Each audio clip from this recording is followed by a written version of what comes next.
I will now put a star in front of the name of James Waite, indicating that after Siegfried von Kleist, he will be the next to die. Siegfried would go into the Blue Tunnel first in about an hour and a half, and Waite would follow in about 14 hours, having first married Mary Hepburn on the sun deck of the Bahia de Darwin when it was well at sea. Quoth Mandarax so long ago, all is well that ends well. John Haywood, 1497 to 1580 ? This was surely the case with the life of James Waite.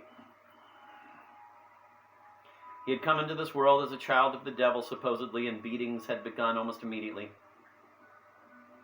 But here he was so close to the end now, astonished by the joy of feeding the Cancabono girls.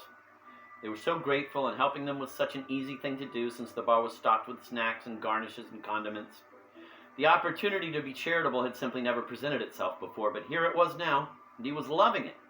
To these children, Waite was life itself. And then the widow Hepburn appeared, as he had been hoping she would all afternoon.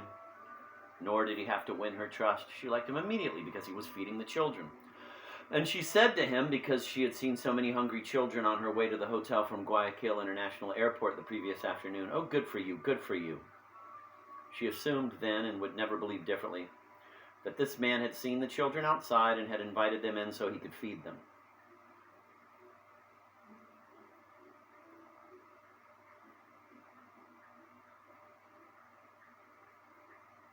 "Why can't I be like you?" Mary went on. "Here I've been upstairs doing nothing but feel sorry for myself when I should have been down here like you, sharing whatever we have with all these poor children out there. You make me so ashamed, but my brains just haven't been working right lately. Sometimes I could just kill my brains." She spoke to the children in English, a language they would never understand. "Does that taste good?" she said, "and where are your mommies and daddies?" and that sort of thing. The little girls would never learn English, since Cancabono would from the first be the language of the majority of Santa Rosalia. In a century and a half, it would be the language of the majority of humankind.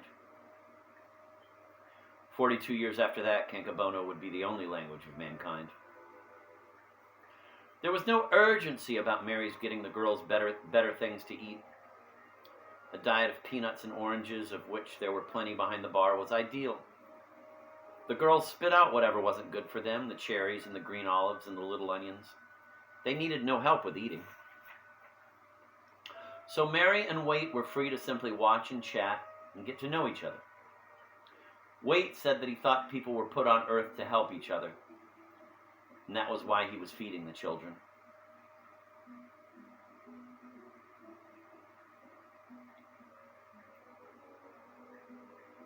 He said that children were the future of the world, and so the planet's greatest natural resource. Not my drink. What a world. It can wait. "Permit me to introduce myself," he said. "I am Willard Fleming of Moose Jaw, Saskatchewan." Mary said who and what she was, an ex-teacher and a widow. He said how much he admired teachers and how important they had been to him when he was young. "If it hadn't been for my teachers in high school," he said, "I never would have gone to MIT. I probably wouldn't have gone to college at all, probably would have been an automobile mechanic like my father."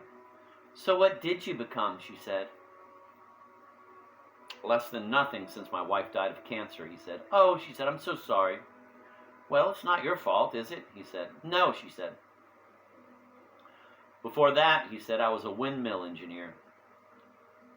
I had this crazy idea that there was all this clean, free energy around. Does that sound crazy to you?" "It's a beautiful idea," she said. "It was something my husband and I talked about. The power and light companies hated me," he said. "And the oil barons, and the coal barons, and the Atomic Energy Trust." "I should think they would," she said.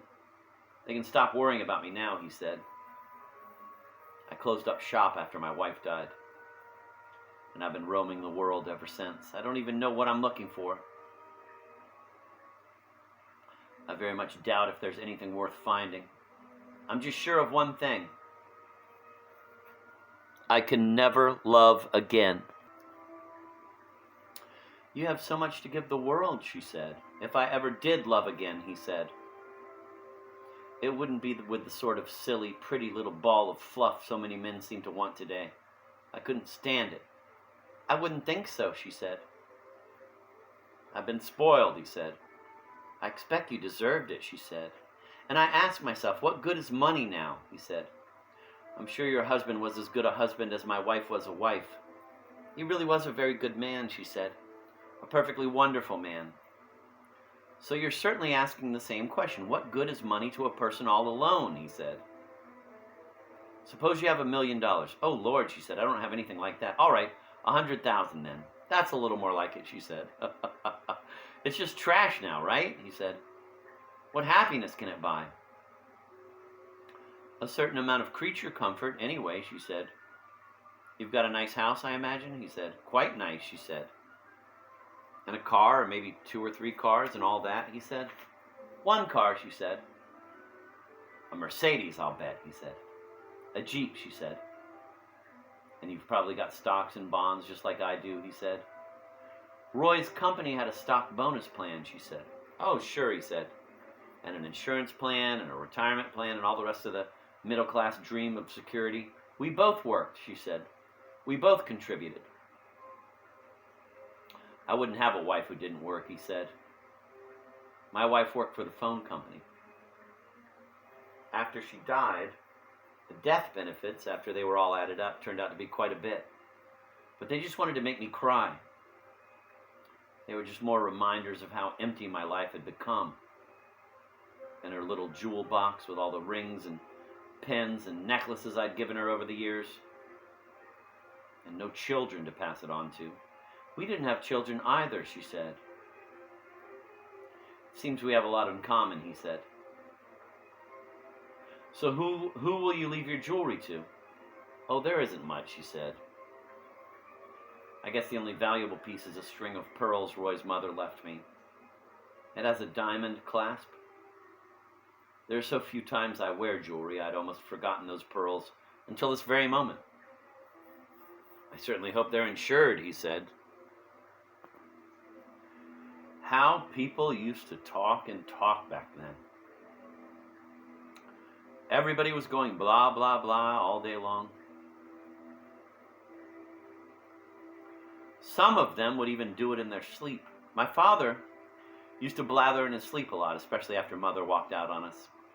I would be sleeping on the couch, and it would be in the middle of the night, and there wouldn't be anybody else in the house but us. And I would hear him going blah, blah, blah in the bedroom. He would be quiet for a while, and then he would go blah, blah, blah again. And sometimes when I was in the Marines or later in Sweden, somebody would wake me up to tell me to stop talking in my sleep. I would have no recollection of what I might have said. I would have to ask what I had been talking about, and it was always news to me. What could most of that blah, blah, blahing have been both night and day but the spilling of useless, uncalled for signals from our preposterously huge and active brains?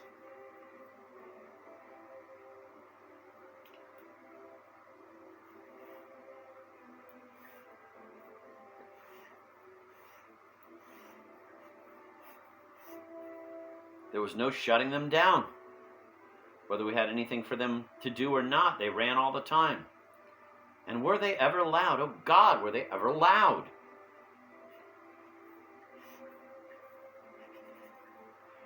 When I was still alive, there were these portable radios and tape players some young people carried with them wherever they went in cities in the United States,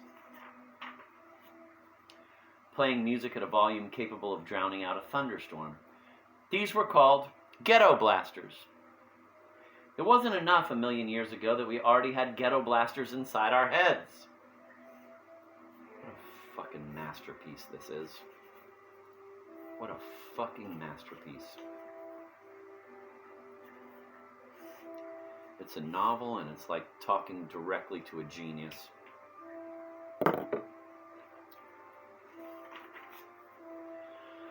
Even at this late date, I'm still full of rage at a natural order which would have permitted the evolution of something as distracting and irrelevant and disruptive as those great big brains of 1,000,000 years ago. If they had told the truth, then I could see some point in everybody's having one. But these things lied all the time. Look at how James Waite was lying to Mary Hepburn. And now Siegfried von Kleist returned to the cocktail lounge, having witnessed the shooting of Zenji Hiraguchi and Andrew McIntosh. If his big brain had been a truth machine, he might have given Mary and Waite information to which they were surely entitled, and which might have been very useful to them, in case they wished to survive, that he was in the first stages of a mental crack-up, that 2 hotel guests had just been shot, the crowd outside couldn't be held back much longer, that the hotel was out of touch with the rest of the world, and so on.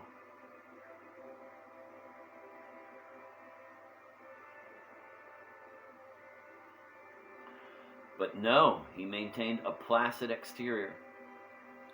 He did not wish his remaining 4 guests to panic. As a result, they would never find out what became of Zenji Hiraguchi and Andrew McIntosh. For that matter, they would never hear the news, which would be announced in about an hour, that Peru had declared war on Ecuador, and neither would be the captain. Oh, and neither would the captain. When Peruvian rockets hit targets in the Guayaquil area, they would believe the captain when he said that his big brain honestly believed to be the truth. They would believe the captain when he said what his big brain honestly believed to be the truth. Not that it felt any compunction to tell the truth, that they were being showered by meteorites. And as long as there was anybody on Santa Rosalia curious as to why his or her ancestors had come there, and that sort of curiosity would finally peter out only after about 3,000 years,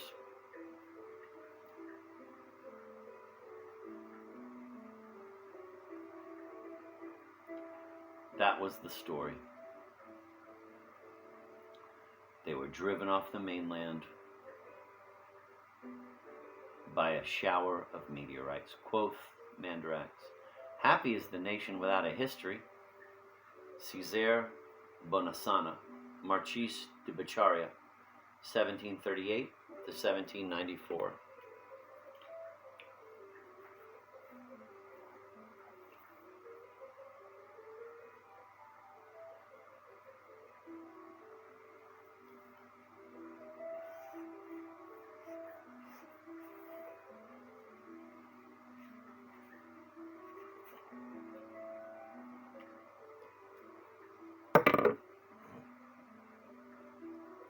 So, in a perfectly calm tone of voice, Siegfried, the captain's brother, asked Waite to go upstairs and to ask Selina McIntosh and Hisako Hiraguchi to come down and to help them with their luggage. Be careful not to alarm them, he said. Let them know that everything is perfectly all right. Just to be safe, I'm going to take you all out to the airport. Guayaquil International Airport, incidentally, would be the first target to be devastated by Peruvian rocketry. He handed Mandarax to Waite so that Waite would be able to communicate with Hisako. He had recovered the instrument from beside the body of Zenji. Both bodies had been moved out of sight into the burglarized souvenir shop. Siegfried himself had covered them with souvenir bedspreads, which bore the same portrait of Charles Darwin, which hung behind the bar. So Siegfried von Kleist shepherded Mary Hepburn and Hisako Hiraguchi and James Waite and Selina McIntosh and Kazak out to a gaily decorated bus parked in front of the hotel. This bus was to have carried musicians and dancers out to the airport to regale the celebrities from New York. The 6 Cancabono girls came right along with them. And I have put a star in front of the dog's name because she would soon be killed and eaten by those children. It was no time to be a dog.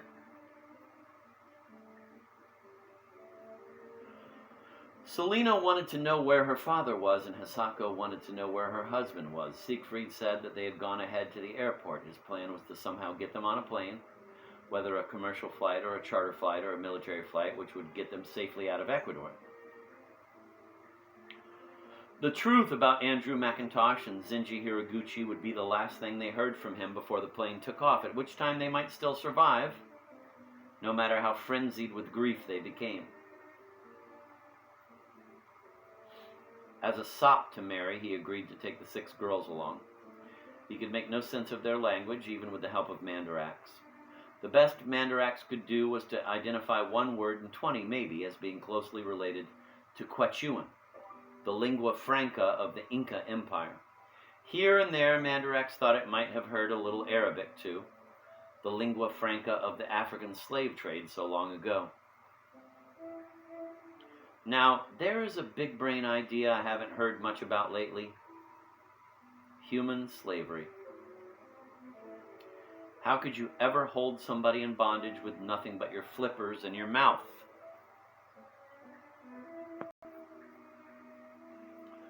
Just as everybody got nicely settled in the bus in front of the El Dorado, the news came over several radios in the crowd that the nature cruise of the century had been canceled. That meant to the crowd and to the soldiers too, who were just civilians in soldier suits, that the food in the hotel now belonged to everyone. Take it from somebody who has been around for 1,000,000 years. When you get right down to it, food is practically the whole story every time. That's great.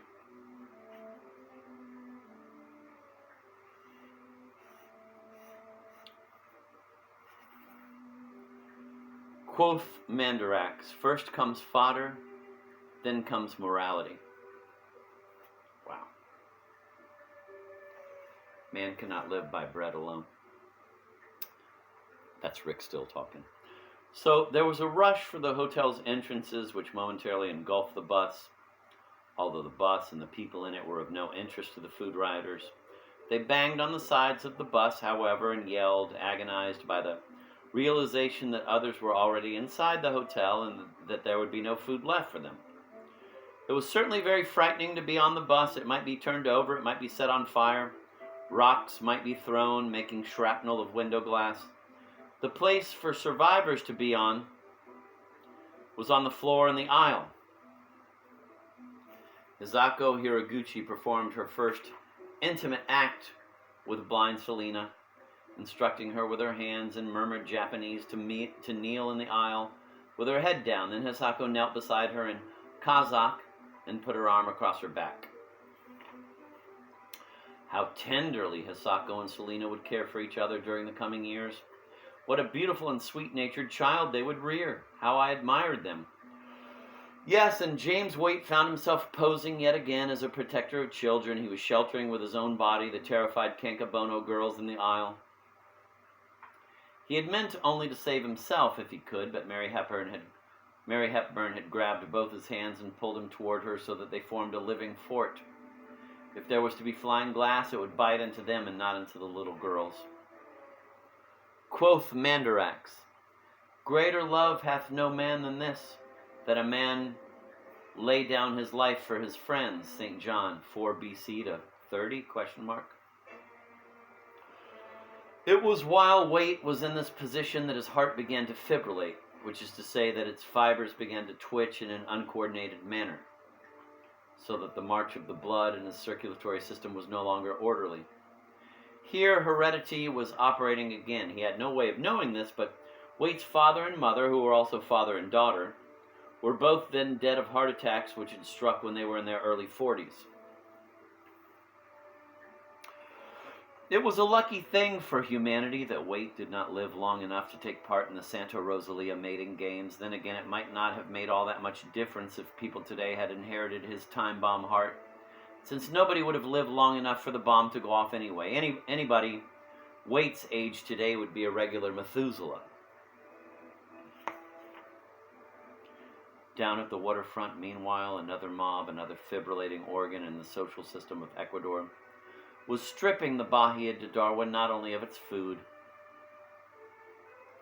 but of its television sets and telephones and radar and sonar and radios and light bulbs and compasses and toilet paper and carpeting and soap and pots and pans and charts and mattresses and outboard motors and inflatable landing craft, and on and on. These survivors would even try to steal the winch which lowered or raised the anchors, but succeeded only in damaging it beyond repair. At least they left the lifeboats, but bereft of their emergency food supplies. And Captain von Kleist, in fear of his life, had been driven up into the crow's nest, clad only in his underwear. The crowd at the El Dorado swept past the bus like a tidal wave, leaving it high and dry, so to speak. It was free to go where it pleased. There was nobody much around except for a few people lying down here and there, injured or killed in the rush.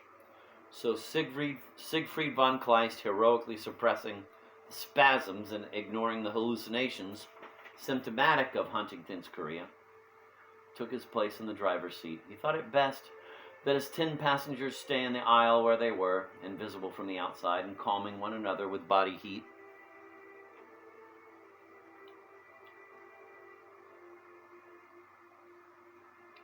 He started the engine.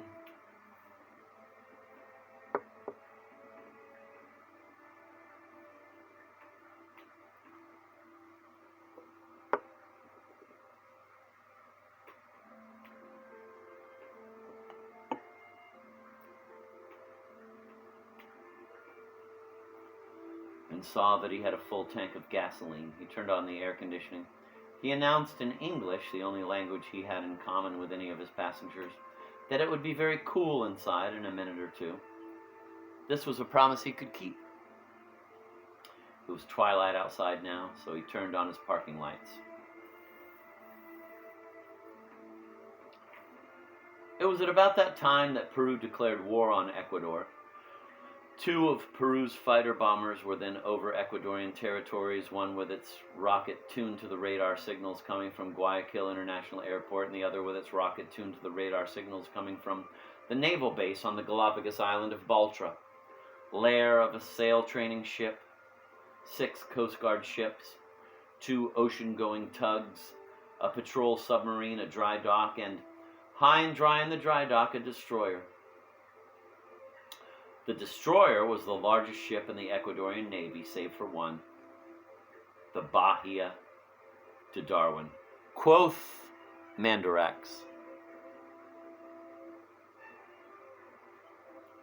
it was the best of times. It was the worst of times. It was the age of wisdom. It was the age of foolishness. It was the epoch of belief. It was the epoch of incredulity. It was the season of light. It was the season of darkness. It was the spring of hope. It was the winter of despair. We had everything before us. We had nothing before us. We were all going direct to heaven. We were all going direct the other way. Charles Dickens, 1812 to 1870.